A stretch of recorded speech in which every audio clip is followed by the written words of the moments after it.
סוף, אהובה שלי. היום את חוגגת 40 שנים של אור על פני האדמה הזאת. ולפני שאגיד לך כמה אני אוהב אותך, אני רוצה לחזור לרגע אחד קטן, רגע ששינה חיים שלמים. לרגע שבו שלחת להבריא אצבע משולשת. אולי לא. אבל כן לרגע שבו הקשרנו, הבטנו באמת, אחד בשנייה וזכינו באהבה. מהרגע הראשון שראיתי אותך, הייתה בי תחושה קטנה, שקטה ועקשנית, תחושה שאמרה לי, היא האישה של חיי. תמיד האמנתי שמספיק במבט אחד נכון, כדי לשנות גורל. שמספיק ברגע אחד נכון, כדי להצמיח אהבה שתשנה חיים, ומאותו רגע ידעתי, שיום אחד אקרא לך אהובתי, ואני גם היום.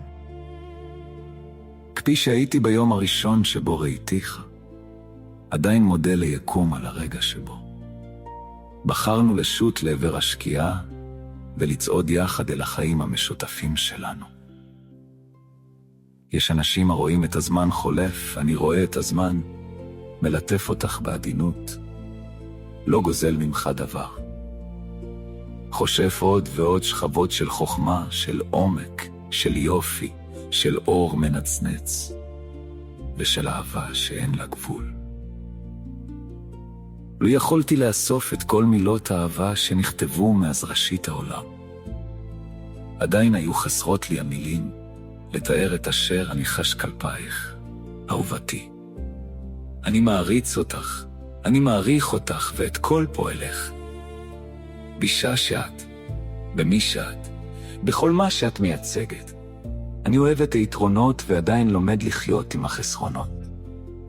גאה בדרך שלך, גאה בדרך שבה את נוגעת בלבבות, בדרך שבה את מלמדת לא רק היסטוריה, אלא גם אנושיות. באמא שאת לילדים שלנו, למרות שהם לפעמים כאב ראש אחד גדול, באהבה שאת עוטפת אותם, בלב הגדול שלך, בחינוך שהם יורשים ממך, בתקווה שישרו אותו כל חייהם איתם. אבל יותר מהכל, אני אסיר תודה על האהבה שאת מעניקה לי, על היד שמוצאת את ידי גם בחשיכה, על האמונה שלך, בי ובנו, גם ברגעים שבהם אני מתקשה להאמין, על כך שגם אחרי כל השנים שעברו, את האדם הראשון שארצה לראות בבוקר, והאדם האחרון שארצה להירדם לצידו, ואחרי כל מה שעברנו ביחד, ומדובר בהרבה, יצאנו מחוזקים וחזקים, גם כשהעולם סוער מבחוץ, ותמיד הסיבה שבגללה העולם נראה לי יפה יותר. היום את חוגגת 40 שנה לקיומך, ואני חוגג את הזכות לאהוב אותך, לאהוב איתך, לצחוק איתך, לחלום איתך, לגדל איתך את ילדינו, לתכנן את עתידנו, להזדקן איתך ביופי, וללכת לתדך, כל עוד נוכל ללכת. יום הולדת שמח, אהובה שלי, אני אוהב אותך הכי בעולם.